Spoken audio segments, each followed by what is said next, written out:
सभी बच्चों को मेरा नमस्कार। हम बात कर रहे हैं class 12th R D Sharma की मैथमेटिक्स चैप्टर 21 डिफरेंशियल इक्वेशन, जिसकी एक्सरसाइज नंबर 21.7 की बात हो रही है। तो देखते हैं उसके कुछ क्वेश्चंस।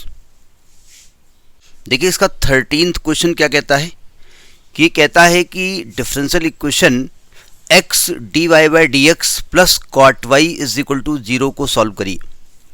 तरीका जैसे कि हमें बताया गया है कि सबसे पहले जो हम दिमाग लगाएंगे वो दिमाग लगाएंगे वेरिएबल आर सेपरेबल। क्या x के फंक्शन dx के साथ जा सकते हैं, y के फंक्शन dy के साथ जा सकते हैं। इसके बाद हम कोई और मेथड देखेंगे, ठीक है। तो हम पहले चेक करते हैं क्या ऐसा हो सकता है। तो उसके लिए हम क्या करेंगे, x dy by D X is equal to cot Y.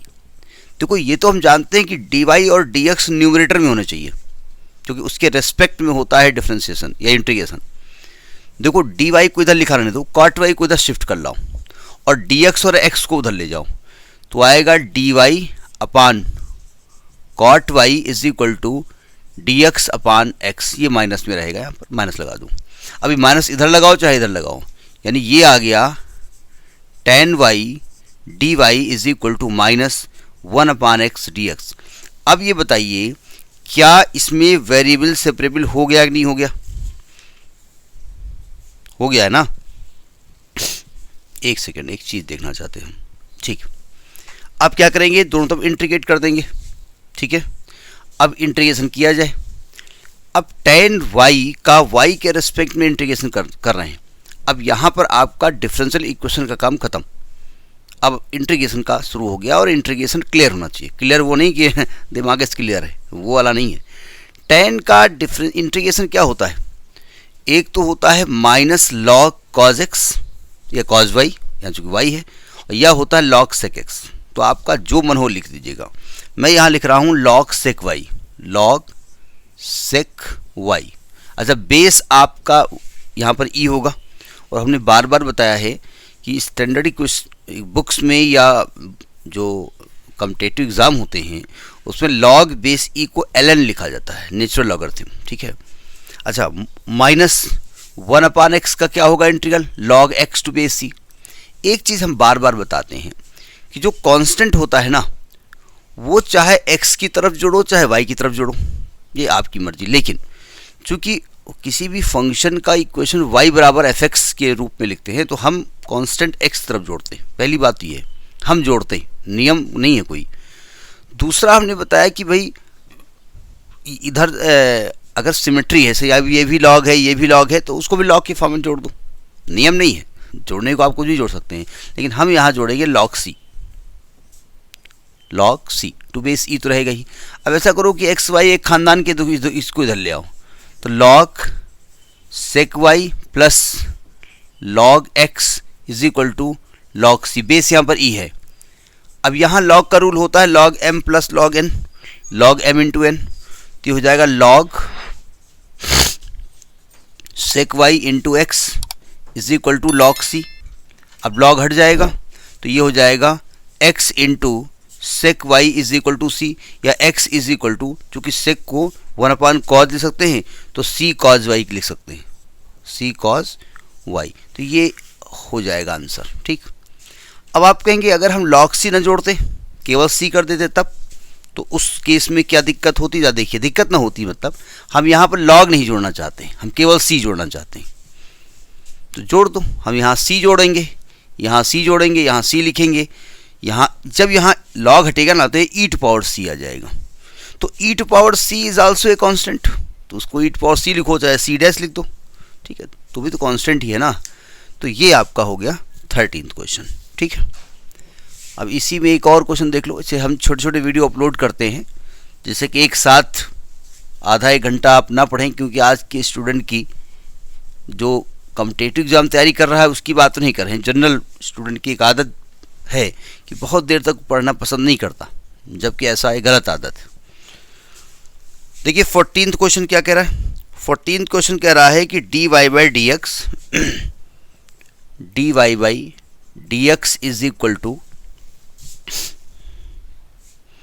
X E to power X log X, X E to power X log X plus E to power X upon X cos Y, इसे solve करना है। हमने बार बार यही कहा कि सबसे पहले हमारा दिमाग जाता है वेरिएबल आर सेपरेबल। क्या x के फंक्शन dx के साथ शिफ्ट हो सकते हैं, y के फंक्शन dy के साथ जा सकते हैं, फिर इंटीग्रेट कर दीजिए।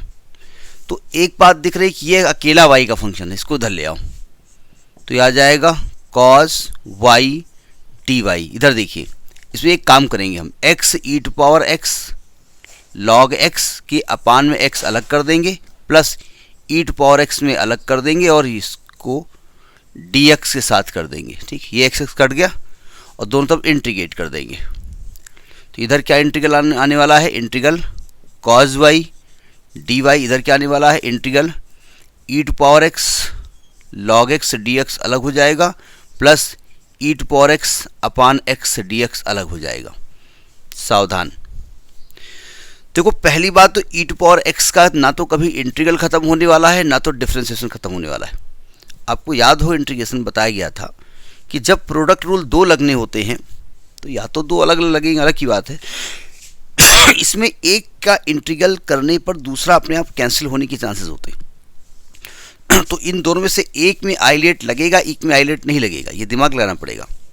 इसको अगर देखें आइलेट के हिसाब से प्रोडक्ट रूल लगेगा ना, ये एक्सपोनेंशियल फंक्शन है, ये लॉगरिथमिक फंक्शन है। लॉग को डिफरेंशिएट करोगे तो 1/x आएगा जो कि यहाँ प्रेजेंट है। तो हम यहाँ पर आइलेट लगाते हैं और यहाँ पर नहीं लगाएंगे भी। ठीक है, तो देखिए क्योंकि यहाँ लगाएंगे तो 1/x को आपको फर्स्ट मानना पड़ेगा और अगर 1/x को डिफरेंशिएट करोगे तो 1/x स्क्वायर हो जाएगा माइनस का। ठीक है, मतलब वैल्यू और बढ़ जाएगी।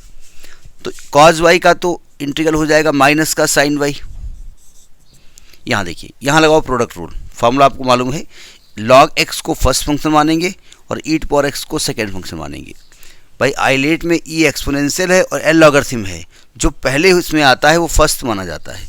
तो क्या होगा, first function log x into E to power x का integral E to power x minus log x का differentiation 1/x, E to power x का integration E to power x का होल इंटीग्रेशन। ये तो इंटीग्रेशन इस part का आपने किया और वो पहले से लिखा हुआ है integral E to power x upon x dx और प्लस कांस्टेंट, ये कट गया देखिए। ठीक है, तो ये आ गया आपका minus sine y is equal to E to power x common क्या करो लेगी, एक ही स्टेप तो है, log x प्लस c। ये आपका आंसर हो गया। एक बार आंसर देख लेते हैं,